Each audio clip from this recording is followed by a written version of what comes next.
I'm currently working on a text actually related to somatics and psychedelics. And I think that they do, in a sense, similar things. Paying attention to the body, receiving information in that wordless language of our body, and ingesting psychedelics both facilitate this bottom-up processing, which, as we said, isn't as prevalent in modern approaches to healing and therapy. So I'm really excited, both about somatics, also about the potential of psychedelics, because we need not just to try to control our inner experience, but rather to befriend it and to allow what needs to move through us to be felt and attended to.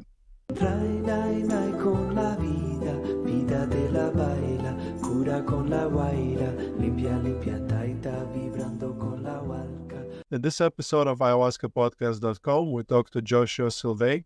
We talk about trauma work, how to know if you have trauma, and also how to know if your trauma is healed. We talk about somatic experiencing. What are the similarities between work with ayahuasca and somatic experiencing, and so much more. Hi, guys, and welcome to Ayahuasca Podcast. As always, with you, the host, Sam Believ. Our guest today is Joshua Sylvae.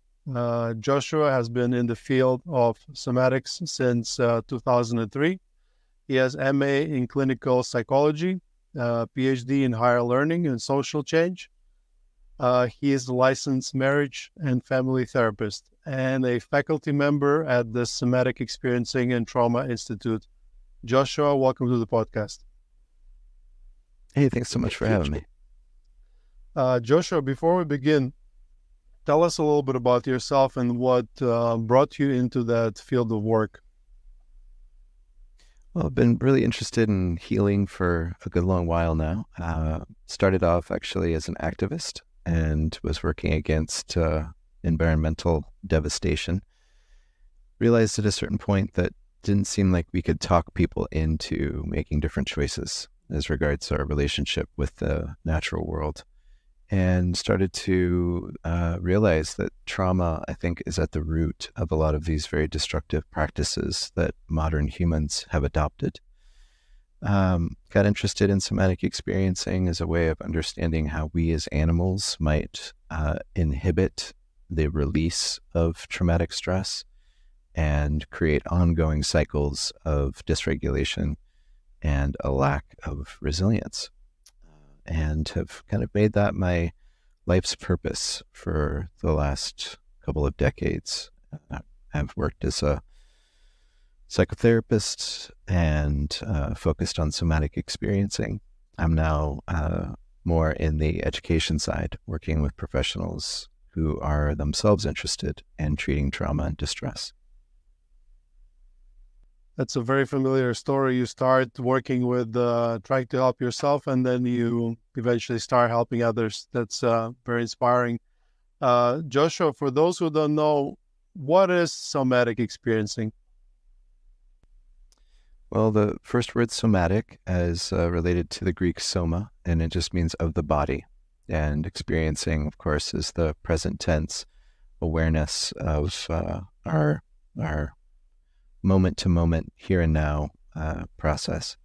So what we do in somatic experiencing is really we weave the body into a therapeutic process where we're not just looking at thoughts or emotions, but also at sensations. So getting curious about what the moment-to-moment shifting experience is of being in a body. Oftentimes we gain access to what we might think of as bottom-up information. Much of therapy these days is about top-down control. So you try to engineer a different way of thinking, talk yourself out of different feeling states, and try to domesticate the inner landscape.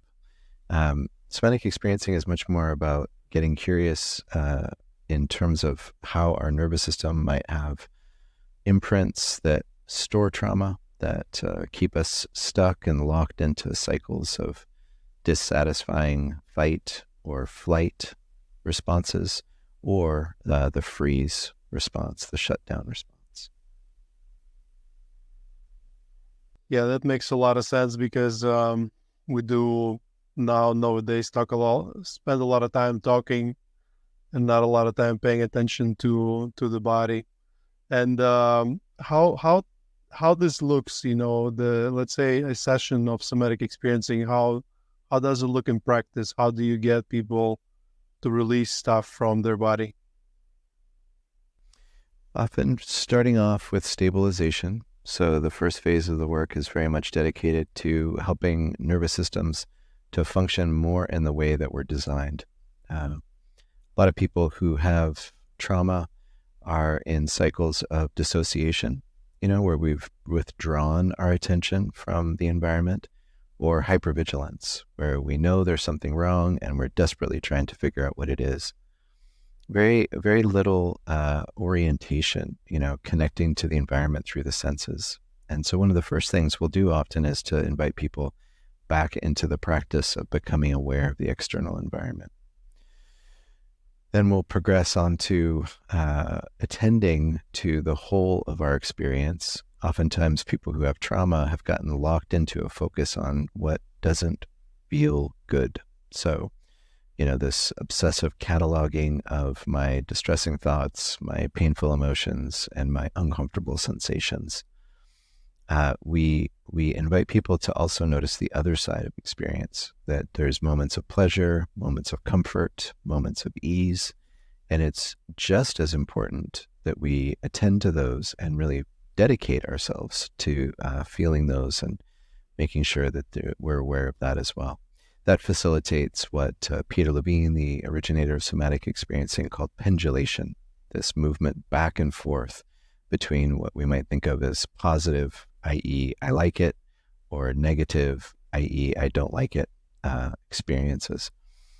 Once we've kind of established that, supporting people to be able to do activation and deactivation, so they're not just getting stuck in the fight or flight or freeze response. Then we move on to working directly with traumatic imprints. As we do that, we inquire into the body's experience. We see what might be incomplete in different events that a person has not been able to integrate. So sometimes the body wasn't able to complete a motoric response. There was a desire to run away from a situation that we weren't able to complete. There was a desire to fight back against an aggressor that we were overpowered or got too scared to actually be able to do. There was some emotion that was too strong for us, too much, and so we just kind of tried to push it away. We kind of seek out these little pockets of incomplete experience and then try to create a safe environment where people can actually start to move that through. Often as that happens, there will be a discharge of energy. So it seems like the nervous system gets into patterns of maintaining a kind of chronic stress in the nervous system, maybe accompanied by bodily tension. And as we start to move that through, you'll see this quite amazing spontaneous release. Could be in the form of tears, could be in the form of shaking, could be some other kind of process. But it seems to be a part of how bodies release intense survival energy. And Peter Levine, observed this in the animal world. Much of his early work was informed by watching nature videos and seeing how prey animals, when they made their escape, would find a safe place, maybe back within the herd, maybe somewhere far enough away from a predator that they know they're safe, and then they would begin to spontaneously shake and tremble, yawning, so many different things that the body does in this automatic way seem to be really geared towards releasing those energies. And it seems like modern humans block that release in some fashion. And so our work is really dedicated to creating the right kind of environment so that we can move through, find out what's incomplete, let that complete, and then facilitate the discharge, the release of that energy. That's great. Yeah, I remember hearing about that. I don't remember where, but about the deer when it's hunted, if it runs away, it shakes. So a couple times when I drive and I get into like a near accident situation, which is pretty common here in Colombia where I live, the roads are a little crazy. I remember that and I actually shake a little bit, and I don't know if it helps or not, but I think it's an interesting thing to try. So you talk about the spontaneous release and involuntary body movements, shaking, crying, etc. We observe here at our retreat that sometimes ayahuasca does exactly that. It somehow brings in people that involuntary aspect, and they start to release tension that way. Do you know maybe of a mechanism, or what do you think is happening there when you work with psychedelics? Well, it appears that many of the classic psychedelics, which many people classify ayahuasca as such, although there's some debate, um, work on serotonergic pathways, specifically targeting certain serotonin receptors. And what many neuroscientists have pointed out is that those serotonergic pathways are largely involved in inhibiting what's called downstream processing. So in the brain, there's always a tremendous amount of stuff going on. We're aware of just the barest sliver of mental processing happening at any given time. And when we take a psychedelic, it seems like it allows us to gain access to what's happening and would be normally below the threshold of our awareness. And so it facilitates that union of body and mind, where the higher brain is able to become aware of the things that are happening, below the surface. Often, as those pathways are opened up, in a similar way, I think, to what happens with somatic experiencing, but also different. You get that same bottom-up effect where our emotional brain, the part of our nervous system that lives in our body, are able to start to speak to us more clearly. We're able to hear them more clearly. And there can be then the accessing of trapped energy and the release of it. So I think, I'm currently working on a text actually related to somatics and psychedelics. And I think that they do, in a sense, similar things. Paying attention to the body, receiving information in that wordless language of our body, and ingesting psychedelics both facilitate this bottom-up processing, which, as we said, isn't as prevalent in modern approaches to healing and therapy. So I'm really excited, both about somatics, also about the potential of psychedelics, because we need not just to try to control our inner experience, but rather to befriend it and to allow what needs to move through us to be felt and attended to.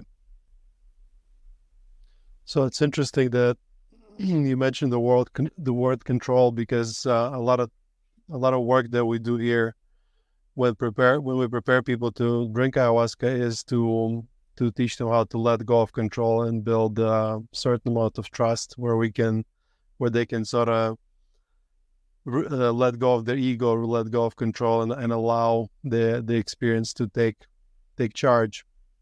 So I think it is very similar, as you say, bottom up. Have you ever thought about maybe some interesting way to combine those two modalities? Let's say you use psychedelics to unlock and unblock, and then you use the somatic experiencing to process the trauma quicker. Has there any work been done in that direction? I don't know about work in any sense of, experimental uh, study, but certainly it's been happening for a long time. In the States, there's the underground psychedelic therapy movement, and in those spaces, I've noticed more of an openness to somatics than I see in the mainstream psychotherapy world. Um, it seems to be recognized by people who are familiar with psychedelic medicines that having a focus on the body is really, really helpful. And a lot of the things that, we're myself and my co-author, Manuela Mishke reads, a lot of the things that we're going to be talking about in our book are specifically about that, how useful it is for the guide or therapist to invite the journeyer to notice their bodies, pay attention to what's happening in the body, and incorporate that into their journey. Can you tell us a little bit about your book? When is it coming out? What do you have the title yet? Yeah, well, there's a working title. It's Embodied Journeys. Not sure what we'll settle on. And we're contracted to complete the book soon with the publisher, and hopefully it'll be out by the end of the year. Okay, so for those who are listening closer to the end of 2024, check out the book. So in what I've heard from what you talk about, there seems to be this conflict between somatic approach and talk therapy, because one focuses largely on the brain and the thoughts and what's happening up here, and the other about the body. Do you reckon there is some kind of consensus where they could be used together? Or, for example, when we do our ayahuasca retreat, a group talk seems to be very helpful in conjecture with previous release, and people actually open up and they can share more deeply. Sometimes they are even able to uncover trauma and then talk about it. So is there use for talk therapy in your paradigm? Oh, absolutely. Somatic experiencing is part of the emerging field of somatic psychotherapy. Though SE can be practiced either using dialogue or talk, it can also be done, using touch. But I'm a licensed marriage and family therapist. I talk to my clients, and though I'm certainly wanting to weave in the sensation that people experience, the technical term is interoception. So, exteroception is when I'm noticing the external environment. Interoception is when I'm feeling sensations in my body. And that's what distinguishes somatic psychotherapy from other approaches to mental health, is that it welcomes in that somatic dimension. But certainly, we want to be able to attend to, I think, all the different layers of experience. Peter Levine in his SE model introduced the idea of SIBAM, that, with our clients, we want to be paying attention to and welcoming in the S of sensation, the I of image, the B of behavior, the A of affect, which is the fancy psychological jargon term for emotion, and then the M of meaning. So we're attending to thoughts, images, emotions, sensations, and then as the practitioner, also noticing postures and gestures and qualities of voice, all of those different things. And my goal is for people to certainly to be aware of the body, to welcome in information from the body, and to do that in a holistic way that also welcomes in the ways that we make meaning, our emotional life, images, spontaneous pictures that show up in the mind's eye. All of that is necessary. We focus on the sensation part, on the somatic part, I think because it's the piece that's most often underrepresented in the experience of modern humans. Many people, I think just by dint of our conditioning, we've kind of forgotten that we have bodies, that we are bodies. And so part of my task as a healer is to help people to more and more get in touch with that part of our reality, and to know that the more that I'm in my somatic experience, the fuller, richer, and more complete my life is going to be. And also the more likely my healing will occur in a full way. So it's more of a holistic approach. So a lot of people are interested in somatic experiencing for trauma work specifically. If we could talk a little bit about that, how does one know that he has trauma and not just, let's say, something else? How can you? Is there metrics where you can diagnose yourself if you are traumatized? Well, I never recommend people diagnosing themselves in anything. It's pretty tough, and I think people get themselves into hot water a lot by trying to figure out like what pathology I'm supposed to label myself with. If we're thinking about mental health, psychiatry, the PTSD diagnosis really requires an event. So there's these different criteria to get the PTSD diagnosis. One of them is the A criterion, the very first one you have to meet. And that's that you have to have undergone an event in which, real or threatened death was possible, where there was a sexual violation. It's a very narrow range of very, very intense experiences that would qualify you for a PTSD diagnosis. I generally think that it's more helpful to look at the symptoms. That's what psychiatry does in terms of every other mental health disorder. There's no the term that gets used in the field is the etiology. That's how something comes to be. So the etiology is what precedes and gives rise to the symptoms. Nowhere in psychiatry do they think about the etiology of different disorders. They simply describe the symptoms. And so the psychiatrist meets with their patient and hears about their symptoms and then gives them a diagnosis based on those particular symptoms. And as we know, there's now zillions of different diagnostic categories, to use a technical term. And PTSD is the only one, that has this A criteria, where it's like you have to have experienced this kind of event. It's certainly useful, I think, to be able to tie one's distress to particularly severe kinds of experiences that we've had. But I think trauma is best understood really as nervous system dysregulation. That's where the embodied aspect of our nervous system, the part of our nervous system that communicates with the brain, but also tells our organs and glands what to do. When it gets disordered, it starts to send up alarm bells, and our thinking brain is like, something's wrong.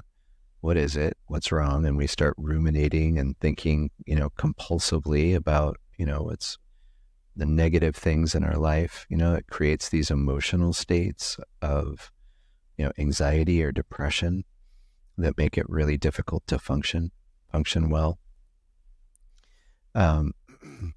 So it's to me, it can be useful to recognize that there's been something in my past that I need to attend to, like a particular event. But I want to know more. What's actually happening. What's showing up in somebody's experience. People can get just as disordered from chronic stress as they can from particular traumatic events.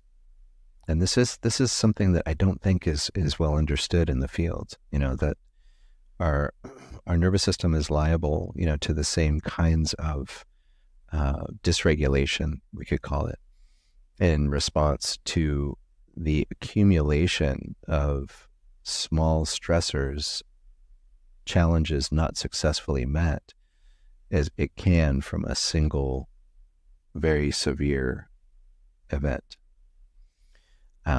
So, in terms of trauma, our founder again, Peter Levine, he's always said that trauma is in the nervous system, not in the event. Which is pointing towards how, boy, some people can go through really, really terrible stuff, incredibly heinous, events, and be just fine afterwards. I know this from personal experience. Other people might go through what seems from the outside like a relatively mild stressor and completely decompensate afterwards, completely fall apart. I know people who, they got into a little fender bender. No one was hurt, car wasn't even damaged. But then they went home and started to feel more and more and more anxious. Then they would, get into their car and start to stress out. They found themselves not being able to go through that same intersection or parking lot again where they'd had that fender bender. Then the next thing they knew, they were feeling so unsafe behind the wheel that they couldn't drive on the freeway. And then, the next thing they're like, I can't drive at all. I'm just taking public transit. And then, maybe they're not leaving the house, and it can become, this, out of what seems like nothing, a person's entire life is turned upside down. So, I think there's no objective measure of event severity that can really tell us what trauma is or isn't. I think we really want to see, like, what happened that really disorganized a person's life, and is there some way of renegotiating that event that can allow them to function in this fuller way, in the way that we were designed.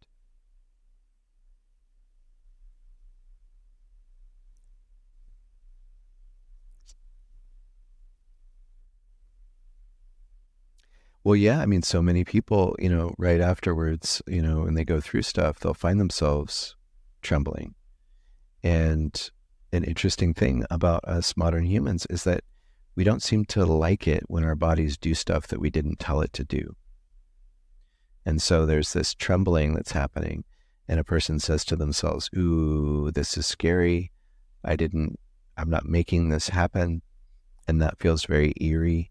And they try to shut it down. They try to get back to normal, to a state of control. And I really think that dynamic is what lies behind what we call trauma. And incidentally, for whatever it's worth, I think that's what gets in the way a lot in terms of psychedelic work. The radical alteration in perception, feeling and thinking states that happens under the influence of psychedelics, I think can do a similar thing to people, where it's like, wait, this isn't normal. I'm not doing this. And they freak out. It's hard for us to let go. And yet I think so much of our healing fundamentally depends on that letting go. Yeah, definitely. I think with psychedelics, it kind of helps people to know that they're in the ceremony and they allow themselves to do more that they normally would. They kind of give themselves permission to have that experience. What you described with people with like a lot of small, relatively insignificant traumatic events, but large amounts of those, it's kind of like death by a thousand cuts. We meet a lot of people like this that sort of seek healing, but they at the same time they feel a bit of like an imposter syndrome. They don't really like to say they have PTSD because it's reserved for veterans and people like first responders. So let's say somebody finds out that they have trauma, they work with it through psychedelics therapy, somatic experiencing. How does one know that the trauma has been resolved? Yeah, so the thing I look for is the capacity to reflect on the experience and feel appropriate emotions of compassion for myself, to remember how hard that thing was, but not to be thrust into a sense that it's happening right now. The Bessel van der Kolk, the one of the leading lights in traumatology, he said something to the effect of trauma is fundamentally a disorder in the ability to be in the here and now. So when I've experienced, either trauma or maybe this chronic stress, the death by 1,000 cuts, I am continually getting pulled back into the past. My attention gets hijacked, and rather than being present to, Sam over here on my screen and this nice conversation that we're having that's inspiring to me, I'm pulled back into some experience from the past. And, I might even start to feel emotions that would be inappropriate for our interaction because my nervous system is now preparing for danger. And so, so much of it, I think, is about being able to land again in the here and now, and to have what I call behavioral flexibility, where I am present to what's happening, and my nervous system supports me to thrive by putting me in the right state for this environment. So I'm not in fight or flight. I'm not in freeze, shut down. I'm able to socially engage because my nervous system is supporting me to be in the right state for that. So as I'm working with clients and, we do some trauma healing work, I will come back in a later session to inquire about how they're holding that event now. And what I want to look for is that they're not totally cut off from it. With some approaches to trauma, you'll hear people say like, yeah, when I think about it, it's just like, I don't know, it's almost like a dream or something. Like I just don't feel anything at all. I don't know that that's actually healing. I think that might be compartmentalization and, altering the neurological framework in one's brain in a way that certainly, is relieving to people because they're not getting triggered all the time. But it may not actually be integrating the experience and facilitating that thing that we call post-traumatic growth, where everything that we go through can improve our lives, can make us, deeper beings. So, I don't necessarily want people who seem just totally cut off from the experience, but I also don't want when somebody thinks about something to be all of a sudden back in that state they were in at the time of that trauma. It's like we want people to have a sense of distance, like, oh, that happened in the past. It's no longer determining my life in the present. So hopefully that makes sense as a way of kind of talking about what I look for in terms of trauma healed. Mm-hmm. So trauma is trauma response, and let's say our anxiety or depression not being in now, it's something we can't control, right? It happens in the autonomic nervous system. So what are the tools that we have to communicate with our autonomic nervous system? Any sort of tips or tricks for somebody who, let's say, is listening to this podcast now and they feel anxious or depressed? Mm-hmm. Well, certainly the one thing that I often recommend in the beginning is what I described earlier as orientation. So if someone is out there listening and wants to take a moment, looking up from whatever it is that might have captured one's attention and begin to get curious about the external environment.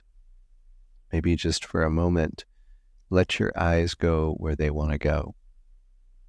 If you're driving, keep your eyes on the road, but but maybe also notice a little bit, things that you might not have been aware of, colors, shapes, noticing the room that you're in, your environment, and just really starting to get curious about what's out there. A lot of people, as they do this, they'll notice that their body downshifts in a way. There's a spontaneous movement out of arousal and into a kind of settling. There might be a deeper, more spontaneous breath or some other kind of signal that lets us know, like, okay, we're moving into some deactivation now. That is something that I have heard from not a small number of clients, can really change a person's life. Just more regularly taking time to be aware of the environment. We've known since the 50s, actually, Pavlov and all the experiments that were going on there. People had also studied the orienting reflex. That's where we become aware of something new in our environment and something novel, and our gaze spontaneously goes to it. Like if you've ever had the experience of sitting in a cafe and the door opens, a new customer comes in, you can't help but look up from your conversation or the document you're working on your laptop or whatever it is to see, okay, who's that?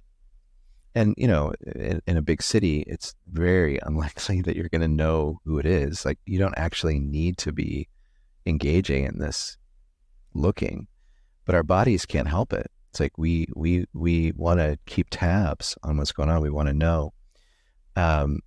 So, they looked at that orienting reflex and they found that as people did it, their heart rate went down.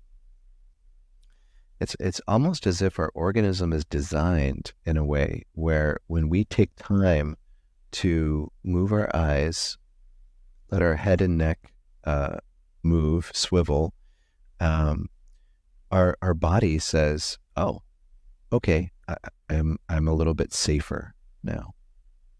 And of course, this makes good sense evolutionarily that as an animal that in the not so distant past, we were not just the, top predator as we are now in our environments. We were also prey. There was danger in our environment before civilization. And, it makes sense that our nervous system would be set up in a way where as I orient to the external environment, I feel safer and thus calmer. So that's a trick for sure. Take some time, notice your environment.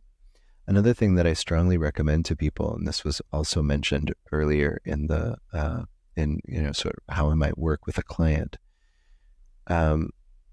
Take time to register and enjoy positive experiences. A lot of people get really focused on trying to figure out, what's wrong, trying to make sure that I know all the possible pitfalls that are, out there. And, it turns into its own self-reinforcing loop of dysfunction. So, I say it's just so important to take in the good, to really devote ourselves to enjoying those moments of our lives where there is that sense of pleasure, comfort, or ease. So I strongly suggest this to people, not to try to, not because, feeling pleasant stuff is better, but just because it allows us to not get stuck in the negative side. as I'm sure you've seen in your journey work, we need both. We need both the encounter with our own pain and access to resources, the group, the spirit of the medicine, the sense of my own connection with nature. All of those things are so crucial, I think, to the healing process that happens down there. I mean, I'm not there, so don't know for sure, but it's, I think, a fair guess. So it becomes important, I think, that we all remind ourselves and each other how important it is to be in contact with what feels good. That needs to be a part of our lives, and it needs to be a part of our healing process as well. That's the trap of anxiety, right? It's like, I'm anxious, so I try to figure out what's wrong. That makes me more anxious, makes me want to figure out what's wrong more. That makes me more anxious, and it's a vicious circle, as they say. Thank you, Joshua. That's great information. I can already feel how our listeners are calming down and releasing a bit of their trauma, because you have a very calm and soothing voice, perfect for guided meditations. So, yeah, if you're driving, some of them might be falling asleep. It's very Don't do it. Let's tell them a joke or something to wake them up. Yeah.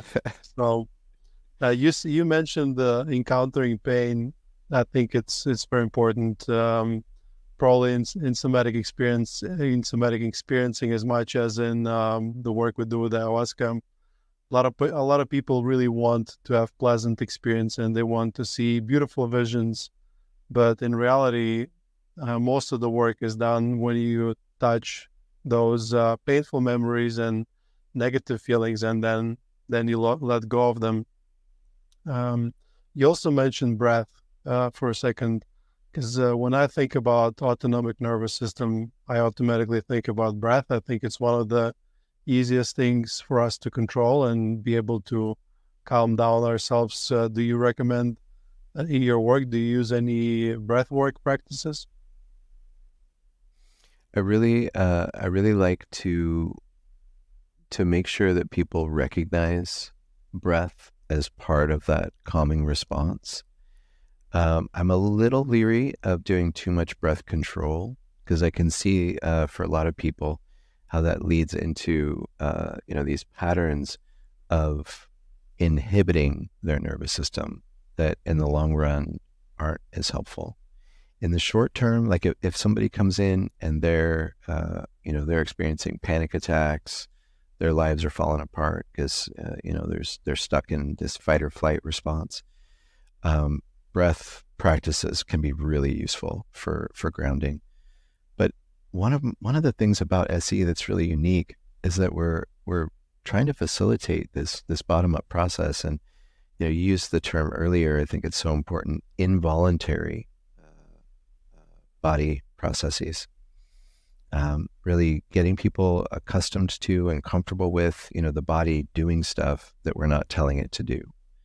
And my little bit of concern with, how popular and prevalent breath practice is becoming, is that it represents this ability to kind of temporarily hijack the autonomic nervous system and shift one variable within that system's function. And that really can, for some people, not for everybody, really can lead to a quick shift into more parasympathetic or more calming in that system.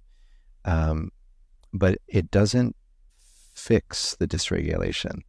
So a person who uses breath to try to downregulate autonomic nervous system function can get relief temporarily, but then they're just going to get stressed again. Then they're just going to get shut down again.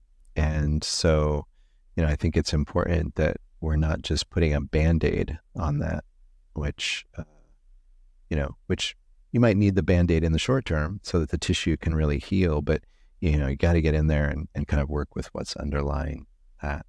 I will say in psychedelic work, where sometimes things can come up so big, so fast, knowing how to facilitate breath practices that are grounding and supportive, it can make all the difference. Yeah, that makes a lot of sense because you only hear good things about breath work and never hear the other side is good to also understand that not to rely on it entirely and do the introspection to see what's causing the anxiety or uh, panic, as you say. One last thing I want to ask you. You mentioned that we are living in a disembodied culture. Can you talk a little bit about that and tell us, what maybe can we do to be more embodied? For sure. And I'll just name that in there is an assumption, a sort of cultural assumption. I'm up here in the States, and I think fair to say that folks are mostly disembodied in this culture. I don't know that that's true, in other parts of the world. I know got a couple of friends from Colombia, and they'll report that people are freer in their movements. There can be more dance that happens, more physical touching between people might be more common. So I think all of those things can help us to be in our bodies more. I certainly am not trying to say that every culture is the same or only talk about one culture, but certainly where I live, I think there's a lot of people walking around experiencing themselves as a head that is plopped onto this thing that they're mostly unaware of and just expect to do whatever they tell it to do. Um, I my life, was really transformed by starting to pay more attention to my body, and it started, with different practices I was doing, connecting to nature, and then of course, really somatic experiencing was a big part of that in sessions. I also have been involved in different communities where we did somatic meditation practices, where you take the body as your focus of meditation. I think all of that is supportive for engaging in a practice of self-referencing. So, if my conditioning, if what I experience, like, I'll do this thing. I've now, I do a lot of teaching, sort of traveling around, and I've now asked this question of probably, easily thousands of people at this point all over the world. Did you, when you were a child, have a caregiver who regularly asked you what you were noticing in your body? And as I pose this question to all these thousands of people, I've seen like one or two hands go up over the years. We don't get the training, we don't get the reinforcement that this is relevant. And so, it's I think a skill that needs to be built in life. It's an area where I really try to apply myself to this. And I do that because I find that when I do, it feels better. It's something that I like, and so I pursue it. And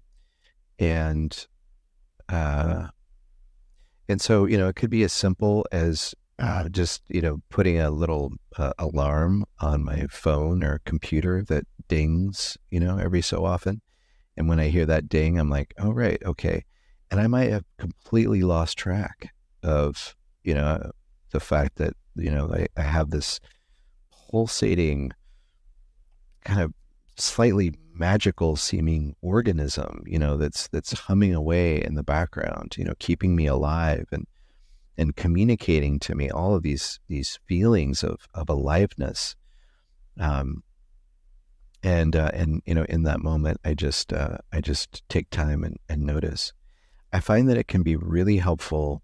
I mentioned taking in the good before, and if I can, as part of that, notice how that pleasant experience is showing up in my body, in the, so we would say NSE, in the sensation channel. I think that's important.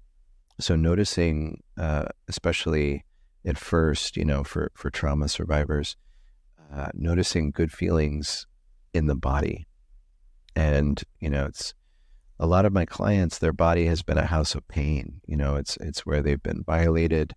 It's where they might have a chronic pain syndrome, or they have a functional disorder with their gastrointestinal system. And so attending to their bodies is fraught for them. I get really excited about people being able to access the body as a source of pleasure, or ease. And then, noticing, like right now, as I was talking, I suddenly became aware that I am running my hand slowly over my knee. And it's like this little self-soothing thing. And like, we're doing this kind of stuff all the time. As a teacher, I get to like just talk a lot and watch people. And I'm just like watching bodies all the time, engaging in these little soothing behaviors, whether it's like rubbing my earlobe or twirling my hair, rubbing the top of my head, stroking my chin, rubbing hands on legs, putting my hands together. Like, there's all of these different things that we're, again, normally totally unconscious of, that I think are the body giving us this message, like, they're there, everything's fine, you can just relax. And so often, as I'm sitting with clients and they're starting to work through stuff, as their system gets stressed, their body will start to soothe itself. And it can be very helpful to become more aware of those things and to recognize that it feels good in our bodies in some way when we do that. Yeah, that's great to be observant of that. So regarding the question that you said, if somebody asks you growing up, I think I need to start asking my kids that. Definitely gonna introduce this practice. Would be interesting to see how they grow up more conscious about what's happening in their body. So that's a great advice. I really Nice. appreciate it. And for you Yeah, guys they may. Sorry, Karen. Oh, sorry. I guess there's a little lag. I was just gonna say, they may or may not take you up on it. My kids, when I ask them, like, "Hey, how does that feel in your body?" They're like, Dad, quit trying to be my therapist." They just get annoyed. Yeah. Well, I'll May or may try. not I'll work. try anyway. Yeah, And good. Good. for those of you who are listening, go be more embodied. Go do some dancing. Go hug somebody. Maybe sing a song. Do Yeah. some yoga. Whatever it takes. Be more embodied, guys. Joshua, thank you so much for this episode. I think it was very informative and very entertaining, and also very calming. Joshua, where can people find more about you and your work? I have a website. It is Sylvae, my last name, which is spelled Sylvae, Sylvae.net. If you want to learn more about somatic experiencing and the SE professional training, you can at traumahealing.org. And then there's Peter Levine's Ergos Institute, which is at somaticexperiencing.com. As I hope you enjoyed this episode. If you like our podcast and would like to support us and psychedelic revolution at large, Please follow us and leave a like whenever you're listening to this podcast. Nothing in this podcast is medical advice. It's intended for educational purposes only.